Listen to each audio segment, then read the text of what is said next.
Cycling in the capital was increased by 70% in the last 5 years. But as cycling's boomed, so has the black market in stolen bikes. Cutting the wire, strike, strike, strike. 80,000 bicycles were stolen last year, costing Londoners more than £27 million.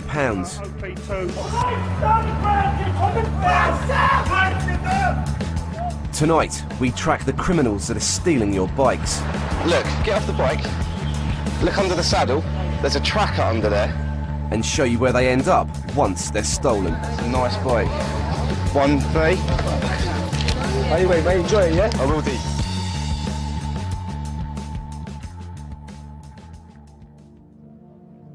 Cycle theft is big business in the capital, and it's getting bigger, doubling in the last 4 years.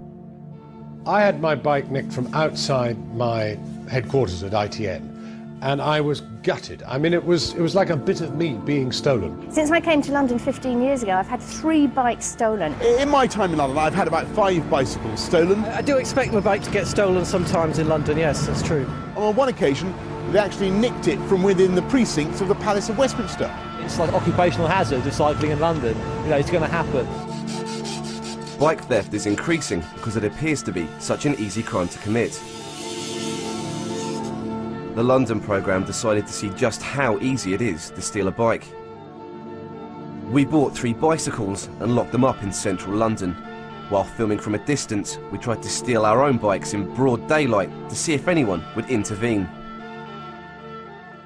First stop, Scotland Yard. Surrounded by CCTV cameras, armed police and a constant flow of pedestrians, will I get away with stealing a bike with a giant pair of cable cutters?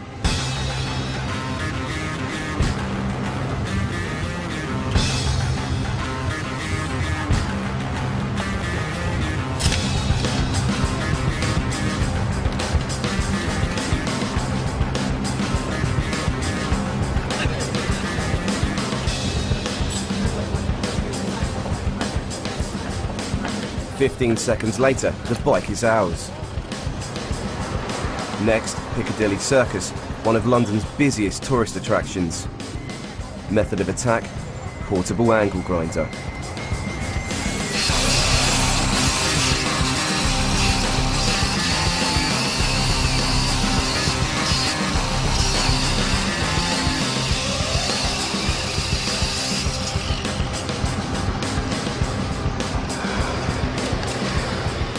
A noisy 20 seconds later, and we're off with the bike.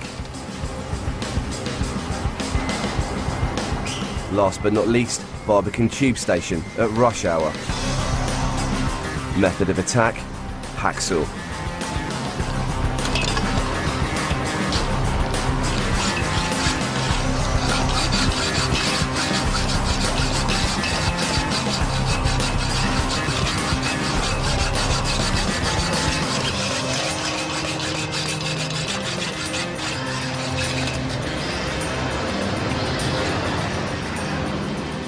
Two minutes later, and we've just stolen our bike for the 3rd time. Despite trying our hardest to get noticed stealing the bikes in central London, not one person intervened or even asked what we were doing throughout the entire day. Everybody walks on by these days. So we live in this atomistic society where nobody takes charge of the community, nobody has a feeling for what's going on the streets, and so people feel they can get away with whatever they like. Another factor fueling bicycle theft is the way cyclists are securing their bikes. Police suggest cyclists should spend between 10 to 20% of their bike's value on security, but many cyclists are opting to use cheap locks that are easy targets for thieves. This is believed to be partly responsible for the increase in thefts. We bought a selection of relatively cheap cable locks and took them for testing at Sold Secure, a company that rates the quality of security products. The idea of today is to test the bicycle locks. We're going to try and wedge them, hammer them, lever them, cut them, and just to basically see if we can get in as a normal criminal would. Steve gets his gloves on and starts to attack this £12.99 lock with a junior hacksaw.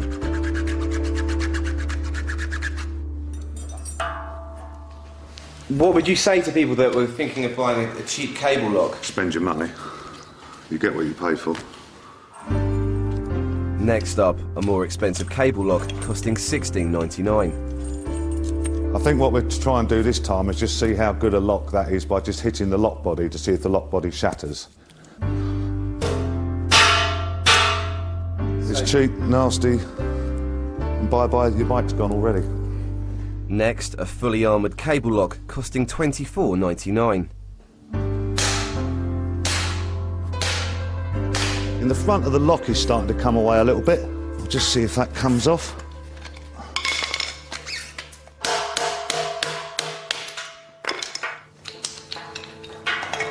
The tools needed to get through these cables were crude but effective. They won't get through most of the expensive D-locks and chains on the market, but professional bike thieves can get through pretty much anything with heavy-duty equipment. The opportunist thief will basically use smaller tools like junior hacksaws, piece of wire in the lock, that type of stuff, where the professional criminal will go into much higher level tools, as in probably bolt croppers, larger sets of levering devices, that type of thing. For heavy-duty lock attacks, we had to visit Almac security chain manufacturer Alex Simpson and his friend Gary Zanko, who regularly test rival companies' products. We bought them a selection of the most expensive bicycle locks on the market. These locks will deter opportunist thieves, but will they last against a professional bike thief attack with bolt croppers? The results were surprising. This Abbas City Chain X Plus, costing nearly £100, went in just 8 seconds.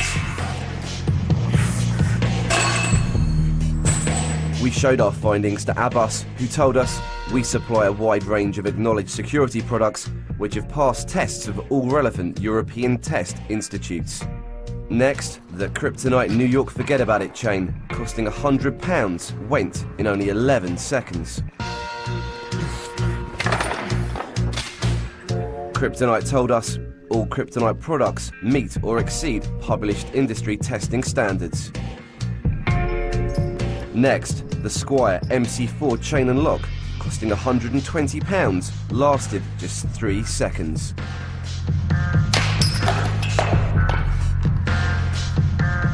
Alex and Gary continued testing bicycle locks. When they were finished, they cut through £500 worth of locks in just 99 seconds.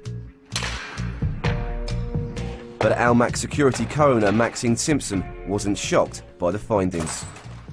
I'm not surprised by what we've done today. Any cyclist that buys any of these locks we tested today are not safe, because a professional thief, it is no deterrent to him. It offers no deterrent at all. He will come with the Irwin record 42-inch croppers. Seconds later, he'll be walking away with that cyclist's bike. Central London is now the country's bicycle theft capital, with over 80 bicycles stolen every day. City police are fighting back against bike thieves by trying to catch them in the act. Today's operation involves locking a decoy bike to a rack outside Barbican Tube Station and waiting for a thief to strike. One officer stakes out the bike and monitors any activity near it.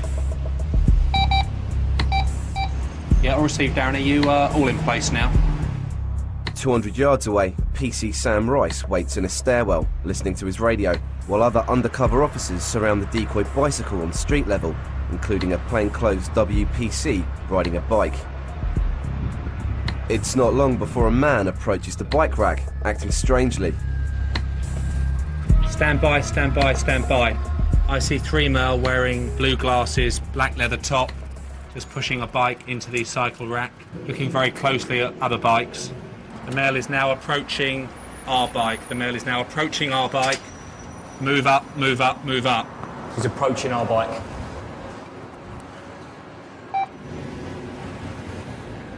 It's going into a green shoulder bag that he's carrying. He's about to take out, he's, okay, cutting the wire, strike, strike, strike.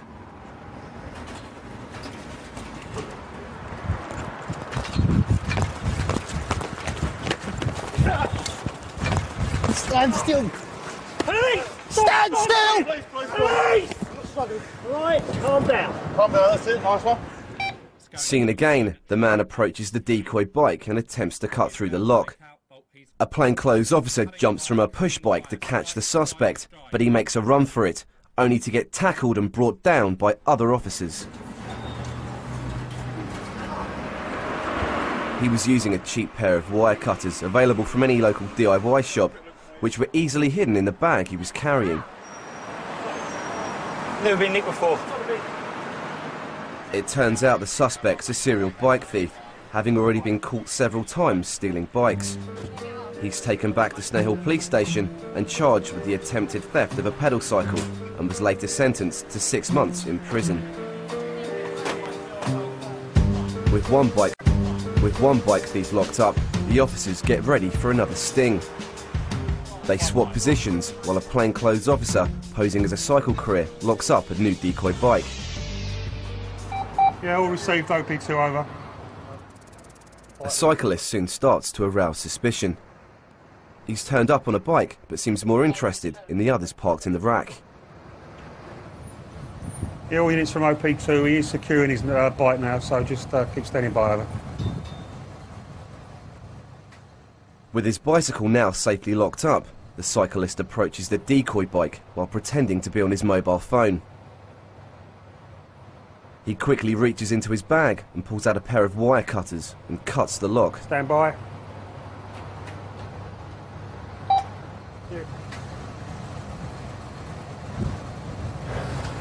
Yeah, move up, move up. I see one Mel. Let's remove the lock. All units from OP2. Attack, attack, attack. Yeah.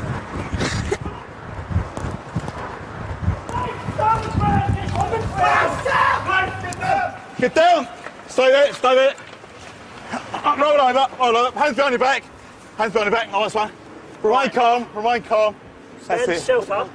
Been seen acting suspiciously around the cycle. You're going to be searched for articles concerning theft of pedal cycles. A pair of cutters. There's 2 broken locks. Nice one. Yeah, I'll go and call up for transport. These extendable bolt cutters are easily capable of cutting through D-locks and chains. The 2 cut locks found in the bag suggest that the thief has already stolen 2 bikes before reaching the decoy police bike. He was taken back to Snow Hill Police Station and charged with the attempted theft of a pedal cycle and going equipped to steal. This is Britain's most prolific bike thief in action. For the last 3 years, Daniel Westrop has been targeting bikes locked up at railway stations by London-bound commuters. He was eventually arrested in March and admitted 10 counts of bicycle theft with 92 similar offences to be taken into consideration. But he failed to turn up at court for sentencing and a warrant was issued for his arrest.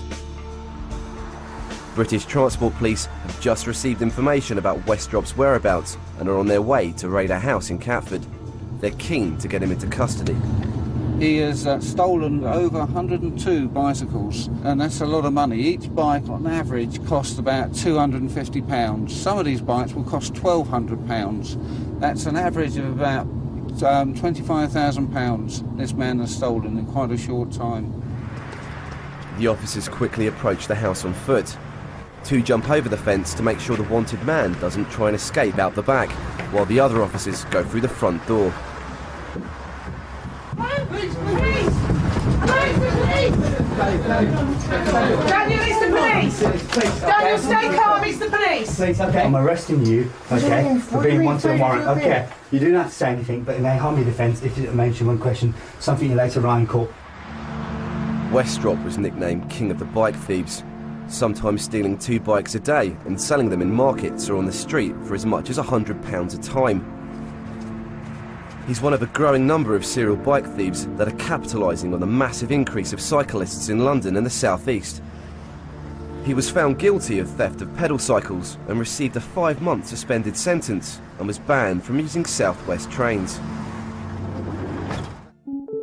Police believe a large amount of stolen bikes are sold via auction sites on the internet, which are difficult to target. But like Westrop, many criminals sell them in markets or on the street for cash. We investigated London's black market trade in stolen bikes, and one location kept on coming up. There are various markets where the bikes end up, places like Brick Lane, and I think there are places in Southwark. So the police know where to go. What I've heard about Brick Lane is that if you lose a bike, that's the place to go and try and buy it back. I mean, you're almost bound to find it there somewhere. We decided to pay the Brick Lane Sunday morning market a visit while secretly filming. Immediately we spot several expensive bikes propped up on a curb with a group of young men trying to sell them to passers-by. They're not licensed traders, but they're openly selling bikes and seem to be doing good business. About that racer. Cheap, that's brand new.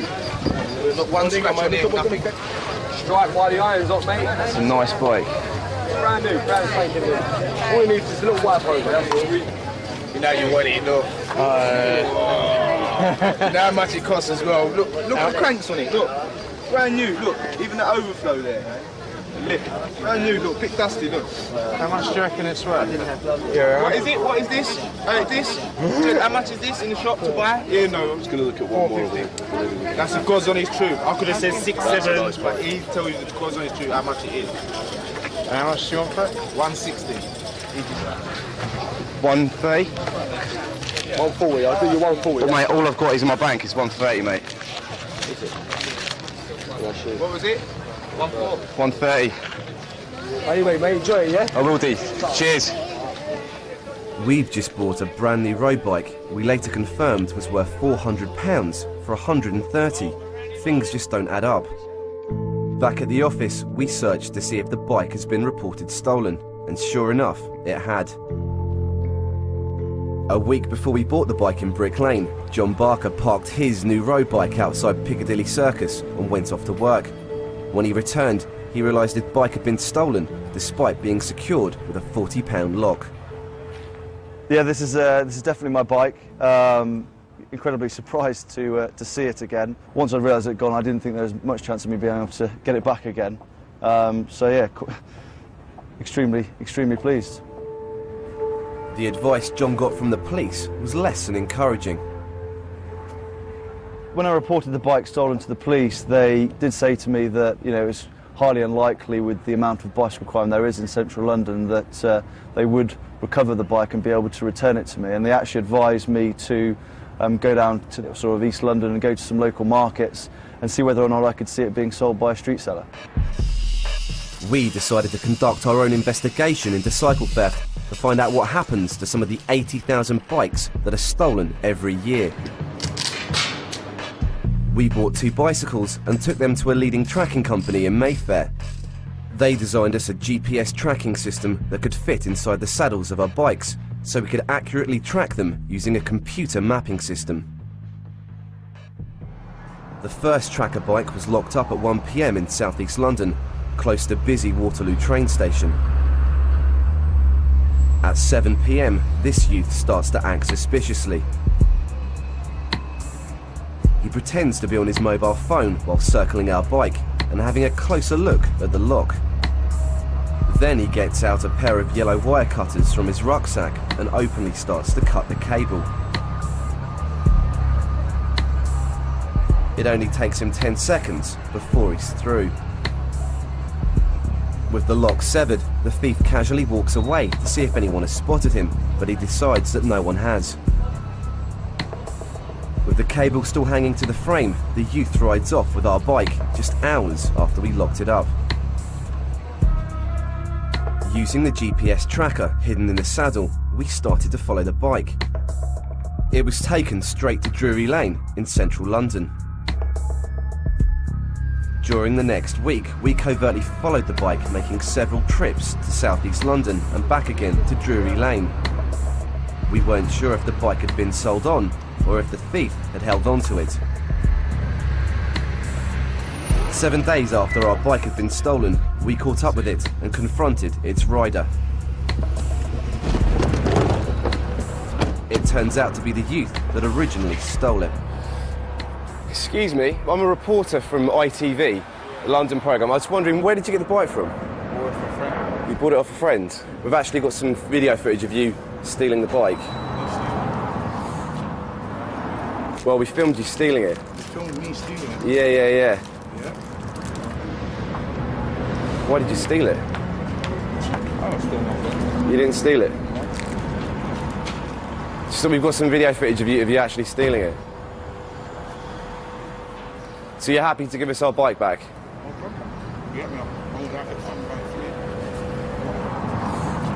All right, well, thanks a lot for the bike. Don't do it again. We locked our second tracker bike up in Islington at 1 p.m, outside a busy shopping centre on Liverpool Road.